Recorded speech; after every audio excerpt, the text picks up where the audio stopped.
His fingers smell of pig memory. We are the Spurs of the international scene, aren't we? I can't do it again. No, go on. Doherty. If Chelsea had have done the same that Poch has done at Spurs, he would have been sacked by now. That's a fact. It's like crying at the unveiling of a new Tesco Express. Oh. Welcome to Dream Team Coach. I'd just like to say the Prem is back and we are absolutely buzzing. We are here talking all things football, mainly fantasy football, but football nonetheless. I'm Rory Harper. To my right, Andy Taylor, wearing the amazing Leyton Orient shirt. If you didn't know, Andy is the director, shooter, presenter of the Leyton Orient documentary. Make sure to see that right now. To my left, Mr. Nick Elliott, who is the Dream Team Coach. We named a show after him. He's that intelligent. And then the funny man himself, the face of Dream Team, Mr. Sean Burke. If we could all just take a second to watch this. He's really attacking it. Early thoughts? Fucking hot. Fucking hell. Right, you ready? Oh! Get it done.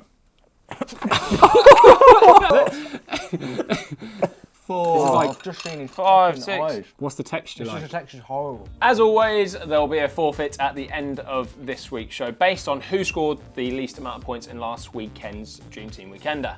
And I'm telling you, this week, the forfeit is on another level. And just as a reminder, if you haven't already signed up to Dream Team Weekender, do it now. It's free to play and there's 5 Gs to be won. I never thought I'd say this. Did we actually enjoy the international break? Weirdly, it's the first time I think I've ever been buzzing for it in my lifetime, actually. HudsonAbey and Sancho were basically the only reasons why I wanted to watch. Yeah. It's just exciting seeing young talent. I want to sit here now and rant about how England are and like how we're going to bottle it at the Euros, which we probably are going to, but... Oh, we're going to win it. Well, no, we are the Spurs of the international scene, aren't we? But I say that in a nice way, because obviously Spurs have got to be a certain level for me to give England that tag. I like that Sterling is like the kind of senior figure and he the players are saying he's like being guiding them through on and off the pitch, which is weird because Sterling can still win Young Player of the Year. But that's 23-24, right? Exactly, yeah. So that's how young we've got now, that Sterling and Kane are our experienced heads, and there's another level down. I saw that Sancho and HudsonAbey could still play for the under-21s Euros in 2023. What? That is mad. I don't want to bring Declan Rice up because I know it's obviously a sore subject, but genuinely Declan Rice, what a player. Yeah. He is an absolute baller. And I can see him going to City next year personally. I'm sorry West Ham fans, but he's shown no loyalty to his country, so he's going to show no loyalty to West Ham. Agree with that. Sterling is clearly the man of the moment. Is he a future Ballon d'Or winner? I don't think so. I think actually he's probably operating at his peak now. I know he's still young, and a lot of people say his peak might still to come. I reckon this is probably as good as he'll get. His numbers in the last 2 years are phenomenal, but I think this is probably maximum capacity. I was a massive hater of Sterling when he first started because it was just a frustration of you've got all the tools in your locker to do well, but you're not doing it. So is he a future Ballon d'Or winner? I think City need to do something special in Europe. There's been a massive bias towards Champions League players in the Ballon d'Or the last few years, so that's different. And I think if you're looking in their future as well, likes of Mbappe, Ousmane Dembele probably are a level above Sterling. You'll see many weird and confusing things in the news today. Brexit, Article 13, Michael Jackson allegations. But the most shocking of all is that Callum Hudson-Odoi started a game for England before he's actually started a game for Chelsea in the Premier League. What the hell is going on there, lads? At least he's actually played for Chelsea. Mascherano made his debut for Argentina before he made his club debut. What? He's playing really well for Argentina youth team. Right. And Bielsa, the genius that he is, got him straight in. I mean, if Gareth Southgate can have enough confidence in him to start him, surely, and his club, who were with him week in, week in. Well, so my theory is that there's so much pressure on Chelsea to win trophies because of the money that they're pumping in. They just can't afford to give Hudson-Odoi time. I don't mean to go in on Spurs, but ultimately Spurs... No. Look, it's true. Spurs have less pressure on them to win something. It's true. Poch is still there. They've got loads of pressure to win something. Yeah, but Poch is still there, and he's not won anything. So there's clearly not enough pressure to sack him. If Chelsea had have done the same that Poch has done at Spurs, he would have been sacked by now. That's a fact, because he hasn't won anything. Should Hudson-Odoi leave then? Or not? Or should he persevere? What should he do? Because Chelsea have got a history of not playing youngsters. Yeah, I'd say leave. The track fact that he was, they've got. yeah, the fact that he was, on. yeah. He was so. It's worked out for Sancho, right? No, but yeah, but he was so public in wanting to leave as well, wasn't he? It's going to be great for Euro 2020, isn't it? Yeah, when Declan Rice wins it for us with the armband. And talking of 2020, Scotland's Euro 2020 campaign is pretty much over already. To make it more fun, and it's practically all over, should they just select random Scottish celebrities to play in the players' places? Gordon Ramsay, I think, played for Rangers youth, so he'd probably be pretty good. Yeah. Imagine seeing him getting stuck in on a football pitch. I need better service round here. Yeah, like it does in the kitchen. That's good. You know, I like that. Relatable. Say you've just lost 3-0 to Kazakhstan, you in the dressing room. what the was that? Put it on a fucking plate for me. Where were you out there? It's a joke. Yeah. Off. The banter era for Scottish football, though, is unreal. Like the last few weeks, you had that Hibs fan that said Hart's a shit after waking up from his coma. Yeah. Do you see that guy for Arbroath took a penalty, went over the stand and into the North Sea? Yeah. He literally hit his penalty into the sea. There was a Berwick Rangers Cowden Beef managers had a scrap, and one of them told the other, "Go take your face for a shit." Like Scottish football is absolutely unreal. Someone tell me why Dream Team legend Matt Doherty can't get in the Ireland team. Well, it's probably because Seamus Coleman, he's kind of nailed that position down. I Yeah. don't know. He's doing so well in the league this year. I just feel like they should. Could they not just put him in somewhere else on the pitch just to have him there? Like It's a bit like Scotland actually, because their two best players, Robertson and Tierney, both left backs. Ireland's like two good players, both at right back. It's like That is can't we actually quite weird. It's quite Can't we unfortunate, spread our really. talent around? Look, I'm not complaining, because if he picks up an injury playing for that Tin Pot Nation, then that's going to piss me right off. Can you clear this up? Is it Doherty or Doherty? I don't know if we talked about this I'd before. say Doherty. Doherty. Yeah. So Well, that was nice. I like that. Did it give us that again? I can't do it again. No, go on. Go on. Doherty. That's not bad. UEFA announced their Euro 2020 mascot this week. Lads, could you please meet Skillsy? Ooh. Yeah. Is that the weirdest mascot you've ever seen? Why is it a human? Yeah, that's what makes it so weird. Because now it's just a human in a costume of a human. Yeah. Yeah. That's weird. How do you know that? You don't know that. Well, you're saying it could be like a dog in there, yeah. Or Could be. 3 goats on each other's shoulders. Yeah. Could Yeah, be could anything. be. 3 Messies. My favourite Twitter account at the moment, I don't know if you've seen it, is Yeah. called Mascot Minute Silence. Yeah. And I have actually, It's absolute gold. I highly recommend it. Yeah. They just- Mascots observing minute silence. That's Oh, it. you've Which shown that seems so before. insanely inappropriate. Oh, not you too know, there's bad. been a terrible earthquake.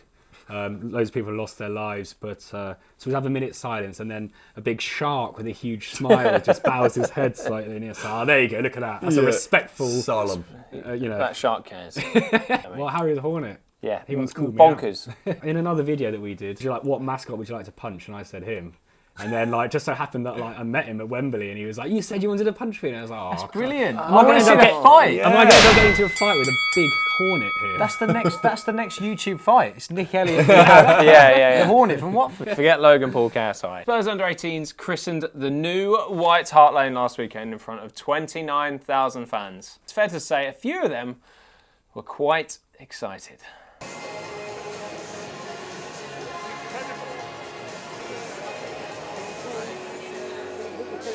And then there were these lot.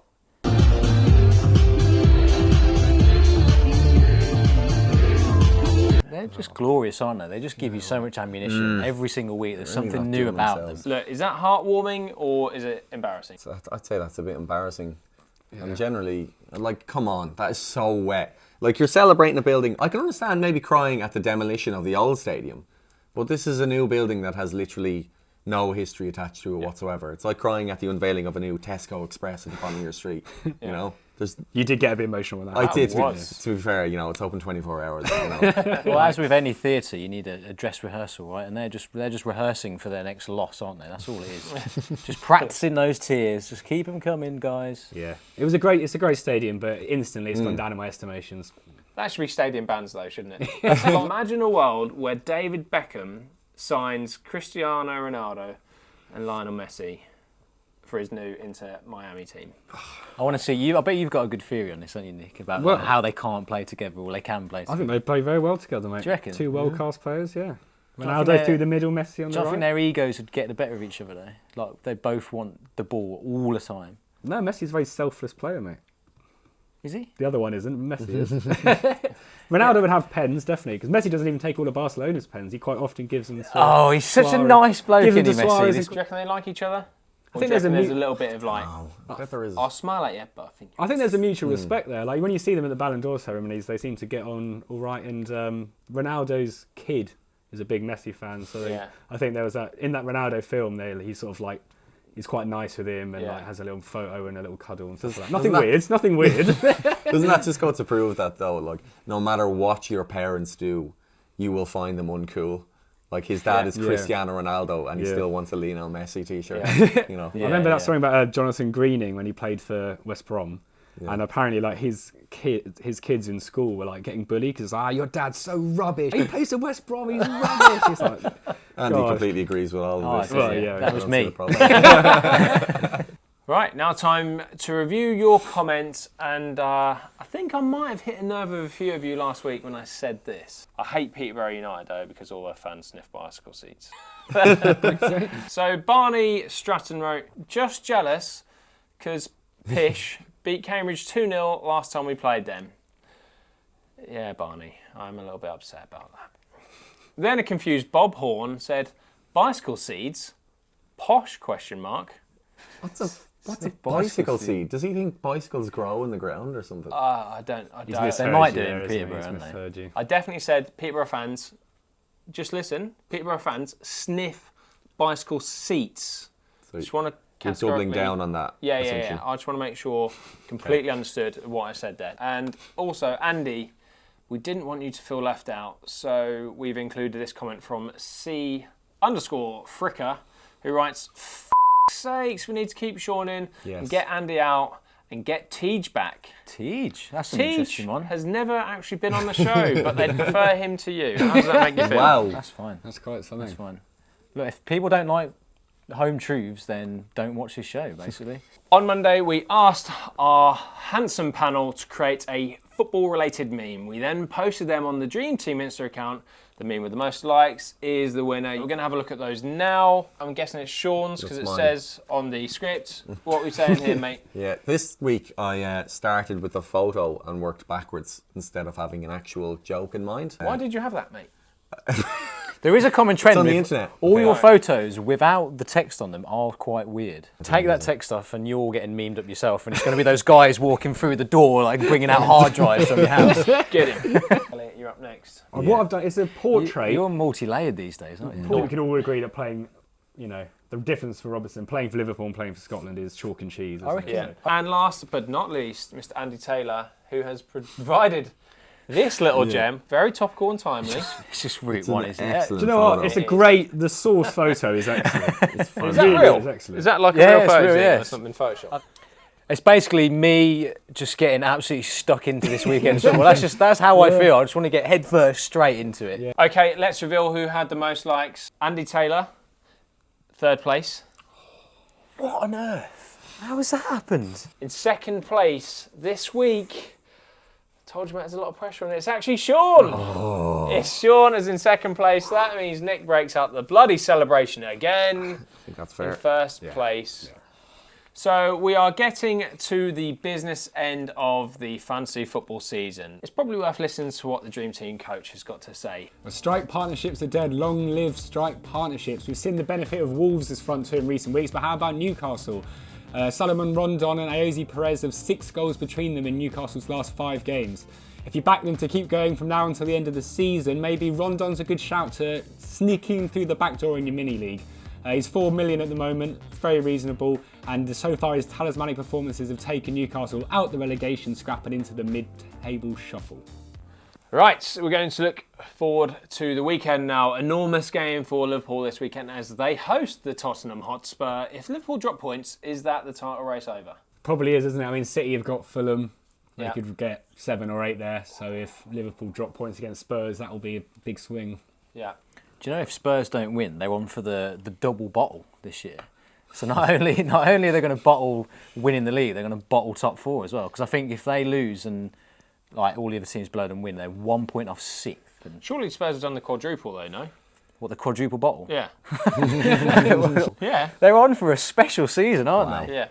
At the end of the season, like if City win the actual quadruple, like Pep and Poch could just do like a. Let's have a look at your weekender teams. Nick, your team will be up first. Yeah. So that is Cool. yeah. You're expecting a heavy win for City there, then? Heavy win for City against Fulham, who still probably have the worst defence in the league, I think.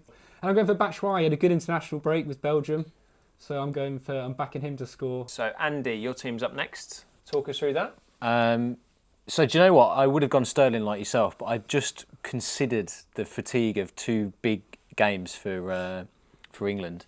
I really love the Aguero shout this week because he didn't play at all for Argentina. Yeah. And that is like the massive factor of weekender, I think, after international is whether they played for their country. And finally, Sean, your team is up. Okay, then. Yeah, I went big on the Man City as well. Scared of Sterling now. Yeah. Very scared. That's not. I mean, that could pay off if Sterling plays with the form he's in. Yeah, that's what I was kind of banking on. I haven't really used them. I'm not sure if I've used them yet in my weekender team. So did you actually pick this team, or did anyone else pick it this week? I picked it. Yeah. Not your agent or someone on your social media team? No. No, I picked this team. Who's Rashford against? We got him. Now is the moment you've all been waiting for. We're going to reveal how you boys did in last weekend's weekender. Remember, whoever got the fewest points will be forced to do a forfeit right here in the studio. And I'm telling you, this week it's particularly disgusting because Sean's team was actually picked by Jack last week, and Nick and Andy actually had the exact same team. So we've decided it's going to be double forfeits this week. So double the fun, yeah! Right, okay. So no particular order. Andy, your team got 89. Wow, So that is a means strong Nick, week. your team got 89.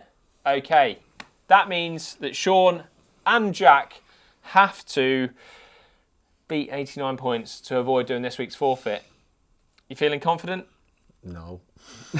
Well, so what was the difference? It was Strong score. Sancho was the difference. And Rice. As I'm now about to reveal that Sancho. Sean clocked up 80 points. Come on, Nick, give it there, Nick. Love it. Come on. Get in. He's in the Ireland jersey just to rub it in. Yeah. So we're just going to have a small break while we get Jack and the forfeit into the studio. So this week's forfeit is pig's brain. Well, I mean, I was Pig's brain. You've got to eat a bit of pig's brain. Apparently, it's very creamy. it's rank. Oh, there's a hair on it. Oh yeah, that's the bad bit. Oh God! So, Literally, that pig's brain must be a little bit. Christ alive. Looks chewy. Looks chewy. Oh, it looks really Oh, you can creamy. hear it. Oh,